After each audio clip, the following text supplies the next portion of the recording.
नमस्कार. मालिकेच्या आजच्या भागामध्ये आपल्याला खूपच जबरदस्त असा ट्विस्ट पाहायला मिळणार आहे. तर ही जी सरोज आहे ती प्रत्येक वेळेस कलाच्या विरोधात वेगवेगळं कारस्थान करत आहे. तिला अजिबात आवडत नाही की कला आणि अद्वैत दोघंही एकमेकांच्या जवळ आलेलं. त्यांनी जवळ येऊ नये म्हणून तिची ही सगळी कारस्थानं चालू असतात आणि त्या कारस्थानामुळे ती आता चांगली तोंडावर पडणार आहे. देवी स्वतः तिला शिक्षा देणार आहे. तिनं जे काय करत आहे त्या सगळ्याची शिक्षा ही तिला चांगलीच मिळणार आहे. तर हे सगळं आपल्याला पाहायला मिळणार आहे. नक्की काय घडणार आहे, पण त्याचा परिणाम मात्र कलाला भोगायला लागणार आहे. कलाची काहीही चूक नसताना तिला हे सगळं सहन करायला लागणार आहे. पण कला या सगळ्यातून कसा मार्ग काढणार, स्वतःचा मान सन्मान कशा पद्धतीने जपणार हे आपल्याला पाहायला मिळेल. तर त्यासाठी हा व्हिडिओ शेवटपर्यंत पहा. तर इकडे अद्वैत आणि कला आता कलाच्या घरून चांदेकरांच्या घरी आलेले असतात. त्याचवेळी आपल्याला पाहायला मिळतं की अद्वैत म्हणतो, चला सुटलो एकदाचो, आलो घरी. त्यावेळेस कला म्हणते, तू कसं आहे माहिती आहे का, खूप मेंढक वृत्तीचा आहे. अद्वैत म्हणतो, म्हणजे काय आता. कला म्हणते, तुला माहिती आहे का, तू आमच्या घरी ती विहीर बघितली. विहीर म्हणजे कुपा, आणि त्या विहिरीत जो बेडूक असतो ना, ते बेडकाची जी वृत्ती असते मग त्याला मंडक म्हणतात. मेंढक म्हणजे बेडूक. तर तुझी जी वृत्ती आहे ना ती खूप मेंढक आहे. हे जेव्हा कला सांगत असते की हे सगळं घडत आहे तेव्हा अद्वैत तिला म्हणतो, तू मला बेडूक म्हणाली.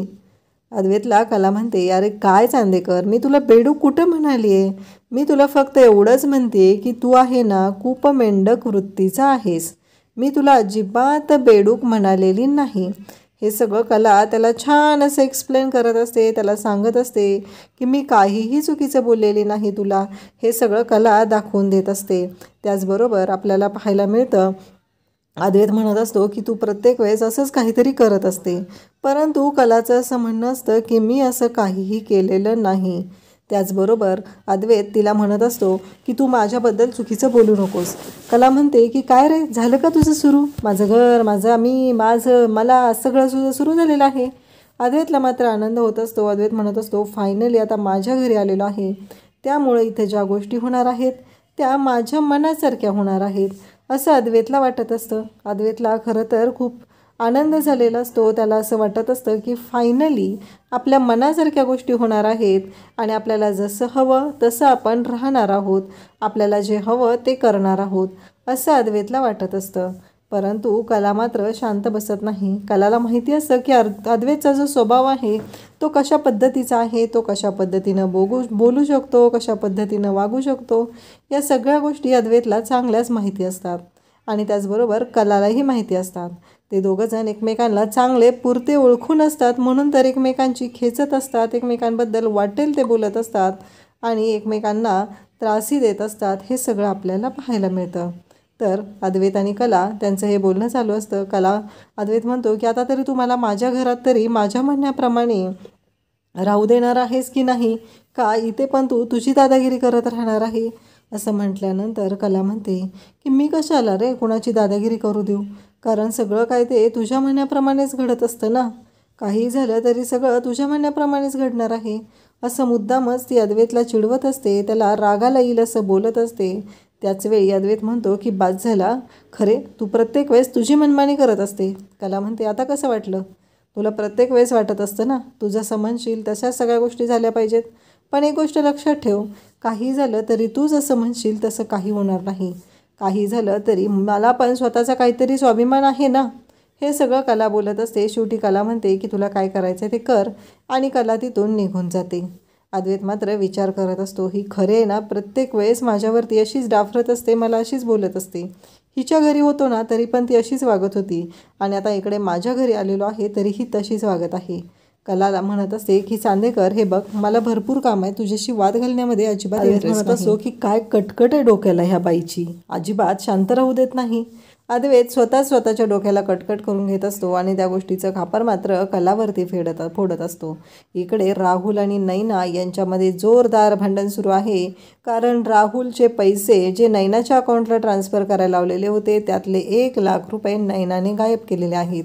म्हणजे तिने राहुलला फक्त 6 लाख रुपये दिलेले आहेत आणि राहुल तिला म्हणत असतो की माझे पैसे कुठे आहेत. नैना म्हणते, मी कशाला घेऊ तुझे पैसे, तसा विचार केला तर मी तुझी अर्धांगिनी आहे ना, मग जे तुझं आहे ते माझंच आहे आणि आता हिशोबच करायचा झाला तर त्यातले निम्मे पैसे माझे होऊ शकतात. राहुल म्हणत असतो, तू त्या डॉक्टरकडे गेली होतीस ना, तिकडेच काहीतरी गोंधळ घातला असणार आहे, तिकडेच काहीतरी केलं असणार आहे, हे सगळं राहुल तिला बोलत असतो. त्याचबरोबर आपल्याला पाहायला मिळतं की हे सगळं जेव्हा घडत असतं तेव्हा राहुल मात्र म्हणत असतो की हे सगळं काय होतंय, ही बाई माझ्याशी अशा पद्धतीनं का वागते. हा प्रश्न इकडे राहुलला पडलेला असतो आणि राहुल कलालाच जाब विचारत इकडे असं नैनाला जाब विचारत असतो. त्याचं असं म्हणणं असतं की तू माझे पैसे घेतलेले आहेत आणि ते पैसे मला हवे आहेत. परंतु इकडे नैना मात्र ऐकायला तयार नसते. नैना मात्र शांतपणे राहुलचा गेम करत असते. त्याला म्हणत असते की मी तुझे पैसे घेतलेले नाहीत, मी तुझे पैसे देणार नाही. काही झालं तरी माझाही त्या पैशांवरती अधिकार आहे. शेवटी राहुलला राग येतो. राहुल म्हणू लागतो की काहीही झालं तरी तू पैसे घेतलेले आहेत आणि तुला ते द्यावेच लागतील. परंतु नैनाचं असं म्हणणं आहे की तिने पैसे घेतलेलेच नाही तर तिने ते पैसे का द्यायचे, असं नैना म्हणत आहे. राहुलला राग येतो. राहुल नैनावरती हात उचलतो. नैना म्हणते, हां मार मार, नाही तू तेच करू शकतोस ना, माझ्यावरती हातच उचलू शकतोस, काहीही झालं तरी तुला तेवढंच जमणार आहे. हे सगळं नैना राहुलला बोलून दाखवत असते. पण एक गोष्ट लक्षात ठेव, त्याआधी की तुझ्या पोटामध्ये माझ्या पोटामध्ये तुझं बाळ आहे, हे कायमस्वरूपी लक्षात ठेवायचं आहे. तर राहुल म्हणतो की एक गोष्ट लक्षात ठेव, तुझी म्हणत आहे ना तू अर्धांगिनी आहेस वगैरे, तसलं काही नाही आहे. कारण तू माझी अर्धांगिनी असू शकत नाही, तू माझी बायको नाही आहेस, त्यामुळं ती अर्धांगिनी वगैरे असण्याचा काही प्रश्नच येत नाही. हे राहुल स्पष्टपणे नैनाला ऐकवतो आणि तिला म्हणतो की मी तुझा कोणीही लागत नाही आणि प्रत्येक वेळेस ही जी काही कारणं देते ना, पोटात बाळ वगैरे, हे सगळं मी तुझं सगळ्यांच्या समोर आणणार आहे, एवढं लक्षात ठेव, अशी धमकी देऊन राहुल तिथून निघालेला असतो. आणि नैना मात्र शांत असते. तिला जेवढे पैसे हवे होते ते तिनं मिळवलेले असतात आणि आता मूग गिळून बसलेली असते. ती काहीही बोलत नाही. इकडे आपल्याला पाहायला मिळतं कला अद्वैत यांचं मात्र सुरूच असतं. नैनाने राहुलचे जवळजवळ 1,00,000 रुपये गायब केलेले असतात आणि तेवढे पैसे तिने घेतलेले असतात. इकडे आपल्याला पाहायला मिळतं की अद्वैत झोपलेला असतो. परंतु त्याचबरोबर इकडे आपल्याला पाहायला मिळतं की कला मात्र तिला काम करायचं असतं म्हणून लाईट लावून तिचं डिझाईनचं काम करत असते, ज्वेलरी डिझाईन करत असते ती. त्यावेळेस अद्वैत उठतो आणि म्हणतो, खरे काय चाललं आहे हे, म्हणजे तुझं नक्की काय मला कळतच नाही आहे, काय करतेस तू एवढ्या रात्री. तेव्हा कला म्हणते की काम करते चांदेकर, तुला दिसत नाही आहे का. तेव्हा अद्वैत म्हणतो की एवढ्या रात्री कोण काम करतं, मला उद्या सकाळी उठून ऑफिसला जायचं आहे आणि तू झोप बरं, उद्या सकाळी कर काय काम करायचं आहे ते. तर कला म्हणते की चांदेकर एक गोष्ट लक्षात ठेव, कसं आहे तुझ्यासारखं सकाळी उठल्या उठल्या हातामध्ये कॉफीचा मग, ब्रेकफास्ट डायनिंग टेबलवर आलास की तिथे ब्रेकफास्ट, या सगळ्या गोष्टी तुला मिळत आहेत.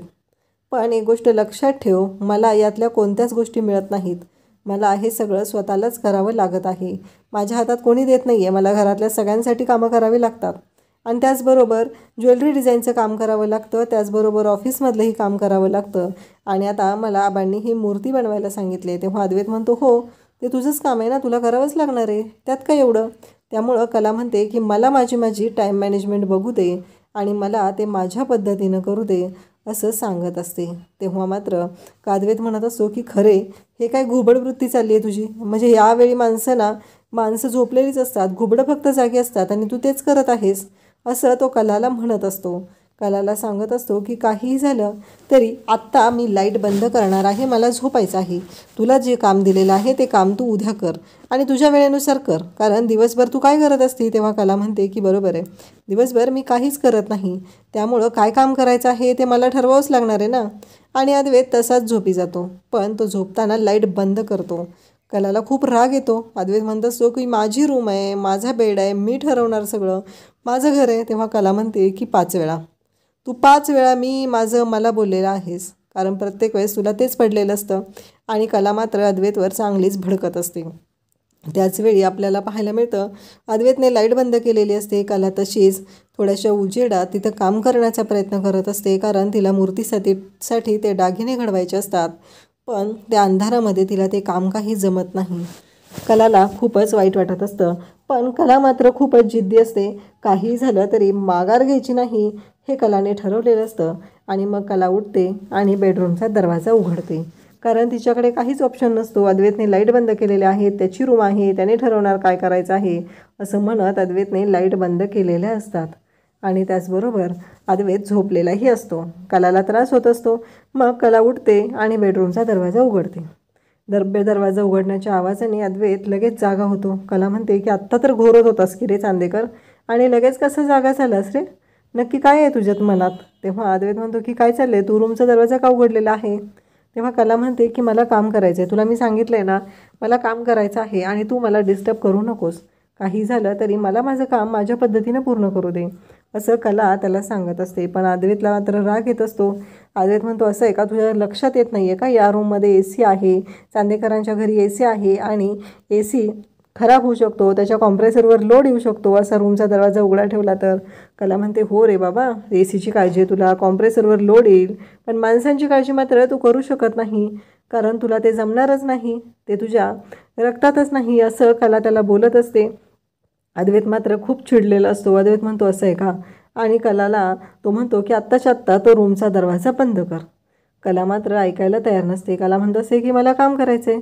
आणि अद्वैतनं मग आता ACचं टेम्परेचर कमी करायला सुरुवात केली असते. सुरुवातीला 20वर असतं, तर अद्वैत ते टेम्परेचर अगदी 14वर आणून ठेवतो. आणि ACचं टेम्परेचर कमी केल्यामुळं इकडे कलाला मात्र त्रास होऊ लागलेला असतो. कला म्हणत असते की चांदेकर मला त्रास होतो आहे. कलाला हुडहुडी भरत असते, परंतु अद्वैत मात्र आता ऐकायला तयार नसतो. आणि अद्वैत झोपेत असतो, झोपेचं सोंग करत असतो आणि म्हणत असतो की याला म्हणतात नांगी ठेचणं. म्हणजे आता कलाला राग आलेला असतो. कला म्हणते की मी तुला दाखवून देते की नांगी ठेचणं काय असतं ते. कला मग स्वतः चादर पांघरून बसते आणि काम करत असते. अद्वैत मात्र गालातल्या गालात हसत असतो. कलाला खूप राग आलेला असतो, पण कला शांत राहते. कला काहीच बोलत नाही, कारण काहीही झालं तरी आत्ता तिला शांत राहायचं असतं, कारण आत्ता रात्रीच्या वेळी या चांदेकरबरोबर कोणताही वाद घालण्यामध्ये अर्थ नाही, ही गोष्ट कलाला चांगलीच माहिती असते. कारण अद्वैत कसा आहे हे कला चांगलीच पुरती त्याला ओळखून असते. कलाला राग आलेला असतो. अद्वैत मात्र हसत असतो आणि म्हणत असतो की कशी ठेचली नांगी. त्यावेळेस कला म्हणते अरे एवढे जडजड शब्द, भारी भारी शब्द तू वापरायला लागलायस. अद्वैत मात्र अशा भाषेत कधी बोलत नसतो, पण अद्वैतच्या तोंडून आज इतके भारी शब्द ऐकून कलालाही नवल वाटलेलं असतं. आणि मग कला म्हणते की आता मी तुला दाखवते, असं म्हणत कला उशी फेकून त्याला मारत असते. आणि मग कला त्याची उशी घेते आणि अद्वैतने उशी फेकून मारली की त्याची उशी घेते आणि त्याला म्हणते की आता याला म्हणतात नांगी ठेचणं. अद्वैत म्हणत असतो की मला माझी उशी दे. कला म्हणत असते की नाही, आणि ती अद्वैतला म्हणत असते की नाही देणार. असं त्या दोघांचं चाललेलं असतं आणि म्हणते की आता याला म्हणतात नांगी ठेचणं, आता झोप, असं ती त्याला म्हणू लागते. इकडे अद्वैतला राग आलेला असतो, पण तो तसाच उशी नसताना आता झोपी जातो. म्हणजे फायनली कलाने तिला जे करायचं ते करून दाखवलेलं असतं. इकडे आपल्याला पाहायला मिळतं की संगीता आणि काजल घराची साफसफाई करत असतात. तर काजल म्हणत असते की आई मला आवर बरं, लवकर जायचं आहे मला बाहेर. तेव्हा संगीता तिला म्हणू लागते की मगाशी पक्याचा फोन आला होता ना, तेव्हाच माझ्या डोक्यात आलं होतं हे सगळं, तुझ्या डोक्यात काय शिस्त येते, असं संगीता काजलला म्हणत असते. काजल म्हणत असते आई काय चाललं आहे तुझं हे, बरं मला जायचं आहे म्हणून सांगितलं ना मी. संगीता म्हणत असते गप राहायचं, हे काम करायचं आहे. तेव्हा काजू म्हणत असते की आई किती वेळ काम करायचं आहे सांग बरं हे. अगं कशासाठी सांग ना मला, ते मला कळत नाही आहे ना. तेव्हा संगीता म्हणते आता देवी आईचे गट बसणार आहेत, घराची साफसफाई करायला नको का? अगं प्रत्येक वर्षी कला करत असते माहिती आहे ना तुला, आणि आता कला नाही आहे तर आपण काहीच नाही करायचं का? हे सगळं आई बोलत असते. तेव्हा काजल म्हणत असते की काय चाललं आहे हे सगळं, कलाताई होती ना खरंच मजा यायची घरामध्ये, असं काजलचं म्हणणं सुरू असतं. परंतु संगीता मात्र काजलला म्हणत असते की खरंच कला होती ना तेव्हा खूपच भारी वाटायचं. कला असल्यामुळं घरातल्या कुठल्याच गोष्टीचं टेन्शन यायचं नाही, प्रत्येक गोष्ट ती पुढे होऊन करायची. मागच्या वर्षी चांदेकरांच्या घरची मूर्ती बनवण्याचा मान कलाला मिळाला होता, यावर्षीही मूर्ती घडवण्याचा मान हा कलाला मिळत आहे. आणि त्याचबरोबर चांदेकरांच्या घरची मूर्ती कला घडवणार आहे, पण ह्यावेळेस ती सुनेच्या हक्काने ती मूर्ती घडवणार आहे, असं ते दोघीजणी बोलत असतात. इकडे आपल्याला पाहायला मिळतं की कला आवरून आलेली असते आणि ती रजनीला सांगत असते की रजनी मॅडम मी ना आत्ता कणिक मळून ठेवलेली आहे, आता एवढं करते आणि पोळ्या लाटायला घेते. रजनी म्हणते की अगं कला काही गरज नाही आहे त्याची, मला सांग बरं तू नव्हती तेव्हा चांदेकरांच्या घरचा स्वयंपाक बनत होता का नव्हता? आता तुझ्या मागं भरपूर कामं आहेत, तू ती घे बरं करायला. तुला माहिती आहे ना तुला देवीची मूर्तीही घडवायची आहे, मग तू असं का विचार करत आहे, असं ती कलाला सांगत असते. कला मात्र म्हणत असते की हो ते करते मी, नंतर आधी हे काम करायला घेते, असं कला म्हणत असते. तेव्हा रजनीचं म्हणणं असतं की अगं त्याची काही गरज नाही आहे, मी आणि अंजू आहोत ना, आम्ही दोघीजणी करून घेऊ काम, तू नको टेन्शन घेऊ, असं कलाला ती समजवत असते. कला मात्र म्हणत असते की पण रजनी मॅडम, तेव्हा रजनी म्हणते काळजी करू नको, सगळं व्यवस्थित होणार आहे, आधी देवयाईची मूर्ती घडवायची आहे, त्यासाठी जे काय करायला लागणार आहे ते तू कर. तेवढ्यात अद्वैत तिथं आलेला असतो आणि अद्वैत मात्र कलाला मुद्दाम चिडवत असतो. तो म्हणत असतो की काहीही झालं तरी ही खरे खूपच आगाव आहे, ही मुद्दाम ह्या सगळ्या गोष्टी करत असते, हे अद्वैतच्याही लक्षात आलेलं असतं. अद्वैत म्हणत असतो की बघितलं ना, आपल्याला झेपत नाही तर आपल्यावर आपण जबाबदाऱ्या घेऊ नये. कला म्हणते झालं का तुझं, म्हणजे तू काय करतोस काय नाही हे सगळं मी बघायला येते का तिथं, म्हणजे तुझ्या म्हणण्याप्रमाणे तुला जसं वाटेल तसं तू वागणार आणि दुसऱ्यांना ऐकवणार आहेस. तेव्हा अद्वैत म्हणतो की मी काय केलेलं आहे, असंही मला तुझ्याबरोबर राहण्यात अजिबात इंटरेस्ट नाही आहे, जा निघून तू, काही फरक पडत नाही आहे. तेव्हा कला म्हणते बरं आबांना सांगू का. अद्वैतला म्हणते की जाऊ ना, नक्की सांग मला, तू म्हणतोयस ना जा म्हणून, मग मी जाते, असं ती म्हणू लागते. तेव्हा इकडे मात्र अद्वैत आणि कला दोघेजण भांडत आहेत. या दोघांकडेही बाकीच्या सगळ्यांचं लक्ष आहे आणि त्याचबरोबर आपल्याला पाहायला मिळतं की कला म्हणते की आबा, त्यावेळेस आबा म्हणतात हां सुनबाई बोल. तेव्हा अद्वैत तिला म्हणत असतो की शांत राहा, सांगू नकोस काही. पुन्हा कला म्हणू लागते की आबा, असं कलाचं सुरू असतं. आणि त्याचबरोबर इकडे कला आबांना नाव सांगणार आहे, त्यामुळे अद्वैत घाबरलेला असतो आणि कला म्हणते की याला म्हणतात नांगी ठेचणं, समजलं का, असं म्हणत अद्वैतला चिडवू लागते. आणि त्याचबरोबर उद्याच्या भागामध्ये आपल्याला पाहायला मिळणार आहे की आता देवयाईच्या उत्सवाची जोरदार तयारी चांदेकरांच्या घरी सुरू आहे आणि सगळ्यांचं ठरलेलं आहे की नक्की कशा पद्धतीनं काय काय करायचं आहे. त्यावेळेस सरोज म्हणते की कोणाला किती पासेस द्यायचे आहेत, काय करायचं आहे हे सगळं ठरवायचं आहे. आणि त्याचबरोबर सरोजला सगळेजण म्हणत असतात, पण कलाचं असं म्हणणं असतं की मला असं वाटतं आबा की ह्या वेळेस आपण पासेस द्यायला नको आहे, देवयाईच्या दर्शनाचा मान हा सगळ्यांसाठी असला पाहिजे, आपण जर त्याला VIP पासेस दिले तर त्याला वेगळं रूप येऊ शकतं. कारण कलाने मागच्या वर्षी त्या पासेसमुळं काय गोंधळ झालेला होता ती गोष्ट तिला माहिती आहे. त्यावेळेस अद्वैत म्हणतो की अगं आई काय म्हणते ते ऐकून घे. पण इकडे सरोज मात्र ओरडून ओरडून बोलत असते की काही झालं तरी पासेस हे द्यावेच लागणार आहेत आणि त्याच पद्धतीनं नियोजन होणार आहे. कला आणि सरोज दोघीजणी समोरासमोर आलेले असतात. सरोज कलावरती हात उचलते आणि त्या क्षणी कलाचा धक्का लागतो आणि सरोज खाली पडते. आता सरोज कांगावा करायला सुरुवात करते की मला या पोरीने ढकललेलं आहे. सगळेजण तिथंच आहेत. कला म्हणत आहे की मी नाही ढकललेलं, तुम्ही माझं ऐकूनच घेत नाही, असं कला ओरडून म्हणत आहे. आता अद्वैत नक्की काय ॲक्शन घेणार हे आपल्याला पुढे पाहायला मिळणार आहे. अशाच अपडेटसाठी चॅनलला सबस्क्राईब करा. थँक्यू.